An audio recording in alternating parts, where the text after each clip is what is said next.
Alright, welcome to the tutorial video, how-to here on how to use our super Magik kit. So we'll go ahead and we've already unpacked things and just laid things out for the video, so you might come at this from a slightly different perspective, but this is where we want to be. We've got everything we need here, so let's just go ahead and set the dome aside. I'm not going to need that till the end.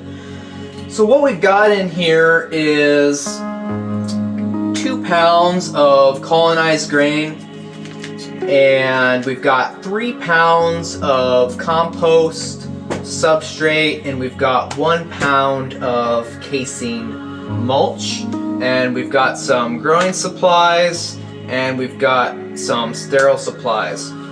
Go ahead and set aside the sterile supply, the growing supplies. Not going to need that for a few minutes. The sterile supplies, what we got in here is 70 or 80% isopropyl alcohol here. We've got face mask, hairnet, and some sterile gloves. I'm not going to use those for the sake of the video right now, but we are going to use the isopropyl. So what we want to do here, we're going to want to unpack our tray and just kind of lay things out and have a little bit of organization here. And what we're going to want to do is give everything a nice spray down with the isopropyl alcohol. And what we're trying to do is, if this is your first time growing mushrooms, one of the biggest problems is what we call contamination. And contamination is any foreign organisms growing that you don't want growing there. So if you think about it, we're kind of creating the optimal environment for mold and bacteria, right? We're trying to grow mushrooms. So what we got to do is make sure that the only mold we're growing is this Magik fungus. So what we've got to do is, this isopropyl is basically, like a hand sanitizer, or just a sanitizer in general, I guess, is just give everything a good spray down and eliminate those competing organisms. And that's really going to improve our chances. And again, if this is your first time growing mushrooms, there's a lot more, you're going to, read the included instructions. We go into detail about sterile technique, and you really want to use the cleanest environment that you have available to you, and follow as much of those sterile technique recommendations as possible. And the more effort you put into that, the better your results are going to be. And the kit also includes a pair of scissors, so get that spray down as well. So what we're going to do here, we're going to you notice I did the lid, the base of the tray here. Did that first, and the reason why I did that was I want to give this a chance to off-gas some of that alcohol, because if you were to just spray the mycelium, this white mycelium here, directly with alcohol, you would weaken it. So we want to give that a chance to evaporate before just setting anything directly on there. So what we're gonna do here is I like to call it the lasagna method. And really all that means is we're just kind of layering the materials. So I've got a pound of substrate here, and I'm just loosening it up a little bit, and I'm going to try and disperse this evenly on the bottom here. And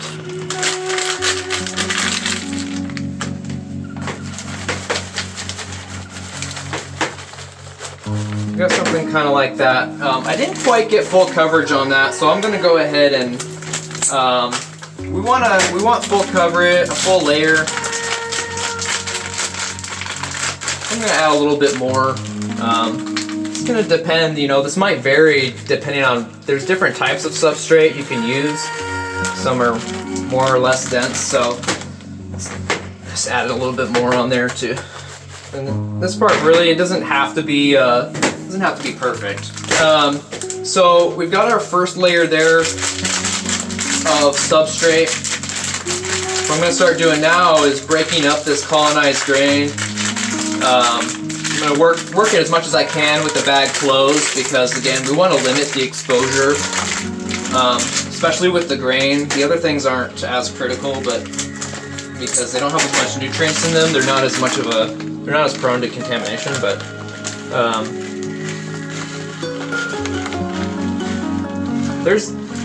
you can get, be as much of a perfectionist about this as you want. I'm not going to spend 2 hours on this how-to, and it's true that you'll get out of it what you put into it. You go the extra mile. Really, you want this stuff to the more evenly the grain is distributed amongst the substrate, the more even your colonization is going to be, the more even of a harvest you're going to have, sort of thing. So, you don't have to overthink it, but just keep that in mind. And so, I'm going to go ahead and go both layers of grain in the middle here. So I'm going to break this up. The mycelium, when it's fully colonized like this, it's going to start to get kind of clumps of mycelium. So that's the main thing we're trying to break up here is, those clumps are make it harder to distribute evenly. So be a little more thorough than what I am right now. I just try to make this as simple as possible for everyone.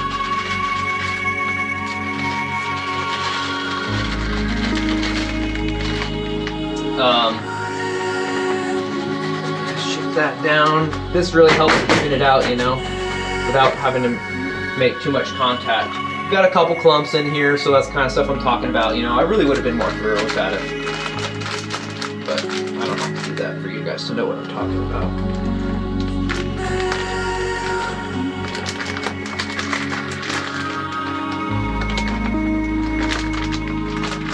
Sometimes, it's not a fact that really matters either. It's just a theory. No one really knows the answers to this stuff. We're all just doing the best we can and learning. So the last thing we got is our casing.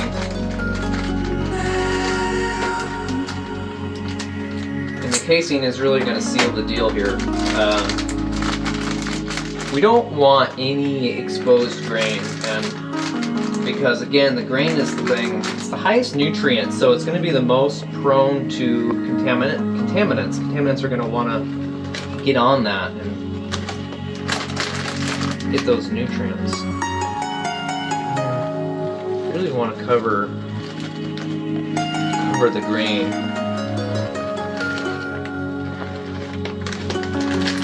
And so if you've noticed so far, I haven't really been handling the materials, and that's intentional. I don't want to, I'm trying to reduce the chance of introducing contaminants. So even though our hands are clean, and you should spray your hands throughout the whole process more often than I have been, just to keep them clean. We don't want to be over handling the materials. But on this top layer here, where it's mostly casing, casing is really low nutrient and not really prone to contamination. That's part of its function, is to act as a protective barrier for the grain and the mycelium and everything below it. So, I'm gonna just focus on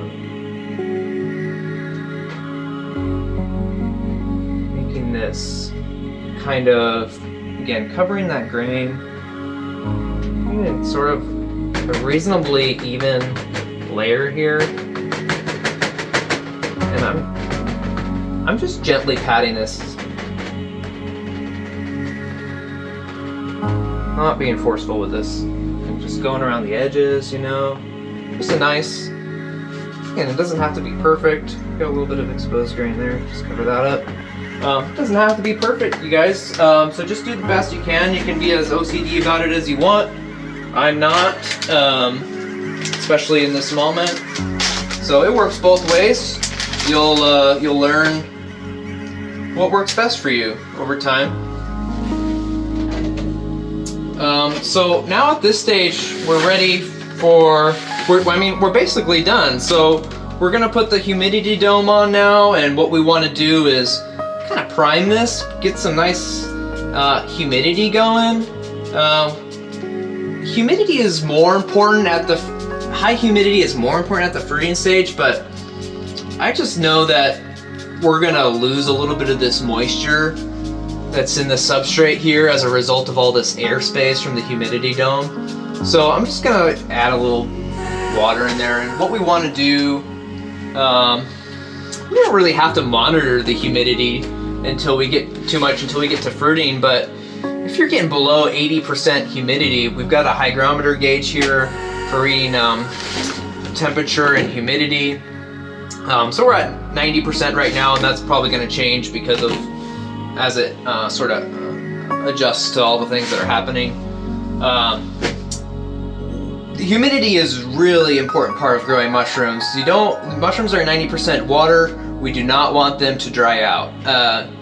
But that being said, the system's kind of designed, everything is hydrated to a really specific moisture content that it's mostly hands-off until the first harvest.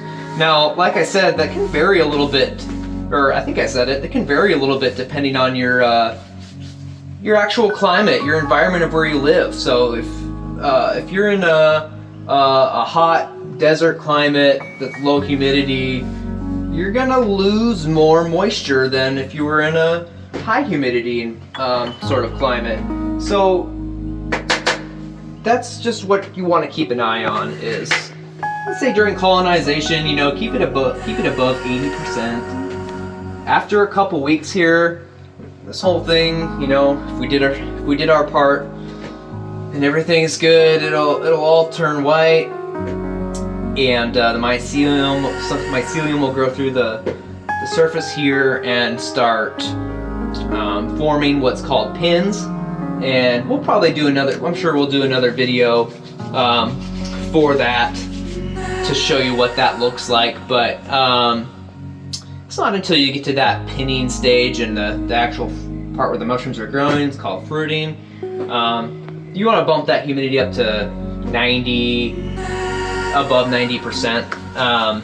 If you're reading 99% on this thing, that's too wet. What that actually means is, is probably 100, but the gauge doesn't go that high. It's just too wet. It's just a sign that you can go ahead and you're going to want to introduce a little bit of air to lower that down a little bit, because they like it wet, but it's not too wet. So one of the really cool things about our system here is we've got 3 adjustable vents, and the first week or two you're going to want to leave the vents completely closed, and this should work for most environments. Again, it's not always going to be true. It depends a little bit on what you're growing and your climate. So the best thing is just go off the guidance of right around 90% during the fruiting process. So after those first week or two, the mycelium's going to start producing more CO2, which means it's going to need more fresh air. So at that point, after a couple weeks, if it looks like we got if we're seeing some nice progress, at least, it doesn't even necessarily have to be 100%. If we're seeing some good progress, I'd go ahead and open those up after a week or two. And again, that's just just a good guideline. You can play with that. It's gonna depend on what you're really trying to do. There is you're regulating the humidity, and you're also just allowing a little bit of fresh air to get in there as the mushrooms start growing. So if you find that if you open up all the vents, your humidity is dropping faster than you can regulate it, you're better off, maybe closing 1 or 2 to a point that you're able to sustain the humidity. It doesn't make sense to introduce a bunch of extra air if they're going to dry out. You have to keep it moist in the process. And they don't need a lot of extra air, especially the Magik mushrooms. This isn't really for this system isn't going to work as well for most gourmet mushrooms because they have different CO2 preferences. A lot of the gourmets need way more fresh air than magic mushrooms, and so that's why traditionally, I guess you'd say, a lot of magic mushrooms are grown in tubs, and the new thing is kind of growing in bags, which, if you've used any of our other kits, that works too. This is just kind of a more reusable system, and plus it looks cool. So if you guys have any other questions, feel free to reach out. You know, we're always available to answer any questions you have, and thanks so much for your support.